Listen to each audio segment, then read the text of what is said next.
Hi hello ಎಲ್ಲ ರಾಜ್ಯ ಸರ್ಕಾರಿ ನೌಕರರಿಗೆ ನಮಸ್ಕಾರ. ಸ್ನೇಹಿತರೆ, ಇವತ್ತಿನ ವಿಡಿಯೋದಲ್ಲಿ ಸರ್ಕಾರಿ ನೌಕರರಿಗೆ ಒಂದು ಇಂಪಾರ್ಟೆಂಟ್ ಆಗಿರುವಂಥ ಅಪ್ಡೇಟನ್ನು ರಿಲೀಸ್ ಮಾಡಲಾಗಿದೆ. ಸೊ ಬೇಸಿಕಲಿ ಸರ್ಕಾರದ ಕಡೆಯಿಂದ ಒಂದು ಅಧಿಕೃತವಾಗಿರುವಂಥ ಆದೇಶ ಅಂತಲೇ ಹೇಳ್ಬೋದು.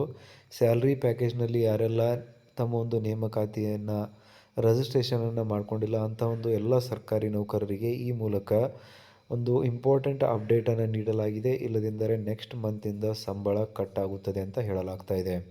ಸೊ ಸಂಬಳ ವಿಳಂಬವಾಗ್ಬೋದು ಅಥವಾ ಡಿಲೇ ಆಗ್ಬೋದು. ಈ ಎಲ್ಲ ಒಂದು ಕಾರಣಗಳ ಹಿಂದೆ ಒಂದೇ ಒಂದು ರೀಸನ್ ಇರುತ್ತೆ. ಸೊ ಬೇಸಿಕಲಿ ಸ್ಯಾಲ್ರಿ ಪ್ಯಾಕೇಜನ್ನು ಆಯ್ಕೆ ಮಾಡಿಕೊಳ್ಳದೇ ಇರುವಂಥದ್ದು. ಸೊ ಅದಕ್ಕೆ ಸಂಬಂಧಿಸಿದಂತೆ ಒಂದು ಅಧಿಕೃತ ಮಾಹಿತಿಯನ್ನು ಕರ್ನಾಟಕ ಸರ್ಕಾರದ ಕಡೆಯಿಂದ ರಿಲೀಸ್ ಮಾಡಲಾಗಿದೆ. ಸೊ ಏನಿದೆ ಅಂತ ಮಾಹಿತಿ ನೋಡೋಣ ಬನ್ನಿ. ಸರ್ಕಾರದ ಕಾರ್ಯದರ್ಶಿ, ಆರ್ಥಿಕ ಇಲಾಖೆ, ವಿತ್ತೀಯ ಸುಧಾರಣೆ, ಯೋಜನಾ ನಿರ್ದೇಶಕರು, ಮಾನವ ಸಂಪನ್ಮೂಲ ನಿರ್ವಹಣೆ ವ್ಯವಸ್ಥೆ 2. ಮಾನ್ಯರೇ, ವಿಷಯ ಸರ್ಕಾರದಿಂದ ನೇರವಾಗಿ ಅಥವಾ ಪರೋಕ್ಷವಾಗಿ ನೇಮಕಗೊಂಡಿರುವ ಎಲ್ಲ ಎ, ಬಿ ಮತ್ತು ಸಿ ಗುಂಪಿನ ಅರ್ಹ ಅಧಿಕಾರಿಗಳು, ನೌಕರರು ಕಡ್ಡಾಯವಾಗಿ ಸಂಬಳ ಪ್ಯಾಕೇಜ್ನಲ್ಲಿ ನೋಂದಾಯಿಸಿಕೊಳ್ಳಲು ಖಚಿತಪಡಿಸಿಕೊಳ್ಳುವಲ್ಲಿ ಕಾಲಾವಧಿ ವಿಸ್ತರಿಸುವ ಕುರಿತು ಅಂತ ಕೊಡಲಾಗಿದೆ.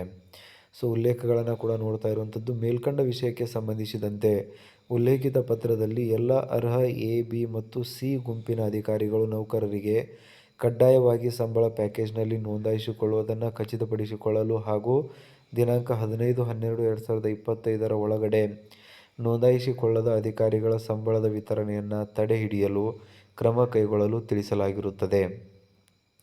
ಆದರೆ ಹಲವು ಅಧಿಕಾರಿಗಳು, ನೌಕರರು ಸಂಬಳ ಪ್ಯಾಕೇಜ್ನಲ್ಲಿ ನೋಂದಾಯಿಸಿಕೊಳ್ಳುವಲ್ಲಿ ಇನ್ನೂ ಹೆಚ್ಚಿನ ಕಾಲಾವಕಾಶ ಕೋರಿದ್ದರಿಂದ ಎ ಮತ್ತು ಬಿ ಗುಂಪಿನ ಅಧಿಕಾರಿಗಳಿಗೆ ಹಾಗೂ ಸಿ ಗುಂಪಿನ ನೌಕರರಿಗೆ ಸಂಬಳ ಪ್ಯಾಕೇಜ್ನಲ್ಲಿ ನೋಂದಾಯಿಸಿಕೊಳ್ಳಲು 16/1/2026 ಕಾಲಾವಕಾಶವನ್ನು ವಿಸ್ತರಿಸಲಾಗಿದೆ.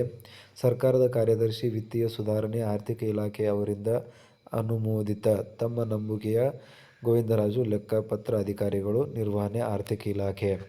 ಅದರ ಜೊತೆಗೇ ಸರ್ಕಾರದ ಎಲ್ಲ ಒಂದು ಅಪರ ಮುಖ್ಯ ಕಾರ್ಯದರ್ಶಿಗಳು, ಪ್ರಧಾನ ಕಾರ್ಯದರ್ಶಿಗಳು ಹಾಗೂ ಸದರಿ ಯೋಜನೆಯಲ್ಲಿ ಇನ್ನೂ ನೋಂದಾಯಿಸಿಕೊಳ್ಳದ ಅಧಿಕಾರಿಗಳು, ನೌಕರರನ್ನು ಕೂಡಲೇ ನೋಂದಾಯಿಸಿಕೊಳ್ಳಲು ಪ್ರೇರೇಪಿಸಲು ಕೋರಲಾಗಿದೆ. ಸರ್ಕಾರದ ಪ್ರಧಾನ ಕಾರ್ಯದರ್ಶಿ, ಆರ್ಥಿಕ ಇಲಾಖೆ ಇವರ ಆಪ್ತ ಕಾರ್ಯದರ್ಶಿ, ವಿಧಾನಸೌಧ, ಬೆಂಗಳೂರು. ಸರ್ಕಾರದ ಕಾರ್ಯದರ್ಶಿ, ಅವರ ಆಪ್ತ ಕಾರ್ಯದರ್ಶಿ, ಸಿಬ್ಬಂದಿ ಮತ್ತು ಆಡಳಿತ ಸುಧಾರಣಾ ಇಲಾಖೆ, ವಿಧಾನಸೌಧ, ಬೆಂಗಳೂರು. ಪ್ರತಿಯನ್ನು ಬೇಸಿಕಲಿ ಯಾರೆಲ್ಲ ಸ್ಯಾಲ್ರಿ ಪ್ಯಾಕೇಜನ್ನು ಇನ್ನೂ ಕೂಡ ಆಯ್ಕೆ ಮಾಡಿಕೊಂಡಿಲ್ಲ, ಅದರಲ್ಲಿ ಏನು ರಿಜಿಸ್ಟ್ರೇಷನನ್ನು ಮಾಡಿಕೊಂಡಿಲ್ಲ ಅಂದರೆ ಎಲ್ಲರೂ ಕೂಡ ಮಾಡ್ಕೊಳ್ಬೇಕು. ಏನಕ್ಕಂದರೆ ಇಲ್ಲಿ ಹೇಳಿರುವ ಹಾಗೆ ಸಂಬಳವನ್ನು ನಿಲ್ಲಿಸಲಾಗುವುದು ಅಥವಾ ಇನ್ನೂ ಉಳಿದಂಥ ಸ್ಟೆಪ್ಸ್ಗಳನ್ನು ತೆಗೆದುಕೊಳ್ಳಲಾಗುವುದು ಅಂತ ಹೇಳಲಾಗ್ತಾ ಇದೆ. ನೀವು ಯಾರಾದರೂ ಕೂಡ ಇನ್ನೂ ಈ ಒಂದು ಕೆಲಸ ಮಾಡಿಲ್ಲ ಅಂದರೆ ದಯವಿಟ್ಟು ಕಂಪ್ಲೀಟ್ ಮಾಡ್ಕೊಳ್ಳಿ. ಏನಕ್ಕಂದರೆ ಸರ್ಕಾರದ ಕಡೆಯಿಂದ ಅಧಿಕೃತವಾಗಿ ಇದಕ್ಕೆ ಸಂಬಂಧಿಸಿದಂತೆ ಮಾಹಿತಿಯನ್ನು ರಿಲೀಸ್ ಮಾಡಲಾಗಿದೆ. ಆದಷ್ಟು ಬೇಗ ಈ ಒಂದು ಕೆಲಸವನ್ನು ನೀವು ಕೂಡ ಕಂಪ್ಲೀಟ್ ಮಾಡಿ ಅಂತ ಹೇಳ್ತಾ, ಇದೇ ರೀತಿಯಾದಂಥ ಅಪ್ಡೇಟ್ಸನ್ನು ಇನ್ ಫ್ಯೂಚರ್ ಪಡೆಯಲು ಚಾನಲ್ನ ಸಬ್ಸ್ಕ್ರೈಬ್ ಮಾಡ್ಕೊಳ್ಳಿ. ಸಿಗೋಣ ಸ್ನೇಹಿತರೆ ಮುಂದಿನ ವಿಡಿಯೋದಲ್ಲಿ. ಜೈ ಹಿಂದ್, ಜೈ ಕರ್ನಾಟಕ.